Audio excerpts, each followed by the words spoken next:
તો દાદરાનગર હવેલીમાં Lions school આવેલી છે। અહીંના વિદ્યાર્થીઓએ કાયદાના ધજાગરા ઉડાડ્યા।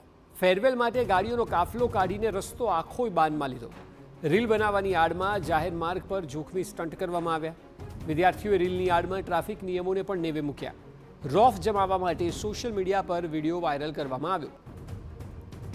જો કે એવું નથી કે ફેરવેલ માટે વિદ્યાર્થીઓએ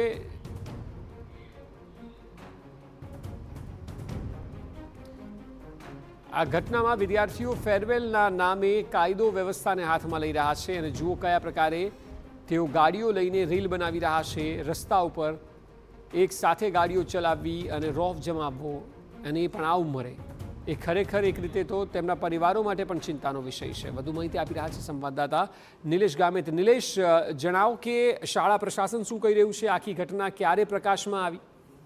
હાજી, જે કંઈક અક્ષય સમગ્ર ઘટનાક્રમ જે છે એ સમગ્ર ઘટનાક્રમમાં જે કંઈક સ્કૂલના વિદ્યાર્થીઓ મોટો ગાડીના કાફલા સાથે નીકળ્યો અને જે કંઈક સોશિયલ મીડિયામાં રીલ બનાવીને વાયરલ કરી છે, જેને લઈને હવે ચર્ચાનો વિષય બન્યો છે। ખાસ કરીને શાળામાં નિયમોનું પાલન કરવાનું જે કંઈક શાળાના સંચાલકો જે કંઈક આગ્રહ રાખતા હોય છે, વિદ્યાર્થીઓને જે કંઈક શિક્ષાના પાઠો ભણાવતા હોય છે, આચારસંહિતાના પાઠો ભણાવતા હોય છે, પરંતુ તે સમયે આ પ્રકારે સ્કૂલના જે કંઈક એન્યુઅલ ફંક્શનના જે કાર્યક્રમ દરમિયાન આ પ્રકારનો જે કંઈક કિસ્સો પ્રકાશમાં આવ્યો, જેને લઈને જે કંઈક શાળા સંચાલકો છે એમની સામે પણ સવાલો ઉભા થયા છે। હાલના તબક્કે જે સમગ્ર જે કંઈક રીલ પ્રકરણ અને સમગ્ર જે કંઈક વાહનોની રેલીનું જે પ્રકરણ બહાર આવ્યું એ જે કંઈક મુદ્દે એટલે કે પોલીસ વિભાગે પણ તપાસ શરૂ કરી છે। ખાસ કરીને આજે પરવાનગી વગેરે પણ નહોતી લેવામાં આવી હતી। સમગ્ર ઘટનાક્રમને પગલે શાળા સંચાલક મંડળે પણ તપાસ શરૂ કરી છે। રીલ બનાવનાર અને તમામ જે લોકો છે એમના વાલીઓ સાથે સંપર્ક કરવાનો જે કંઈક શાળા સંચાલક મંડળ દ્વારા પ્રયાસ કરવામાં આવ્યો છે અને જે કંઈક શિક્ષાત્મક પગલાં લેવાની અને જે કંઈક કડક ટકોર પણ જે કંઈક શાળા સંચાલક મંડળ છે એમના દ્વારા કરવામાં આવી રહી છે। અક્ષય,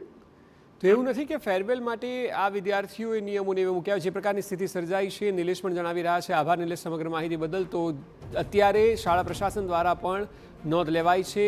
ફેરવેલના નામે કાયદો વ્યવસ્થાને હાથમાં લેવામાં આવ્યા।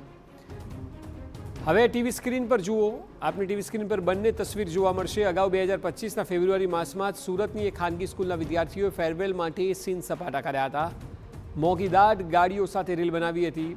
બરાબર 1 વર્ષ બાદ ફરી દાદરાનગર હવેલીમાં સુરતવાળી જોવા મળી। સુરત પોલીસે તો કાર્યવાહી કરીને મોંઘીદાટ કારો જપ્ત કરી હતી, ત્યારે દાદરાનગર હવેલી પોલીસ આ કેસમાં શું કાર્યવાહી કરે છે તે જોવું રહ્યું।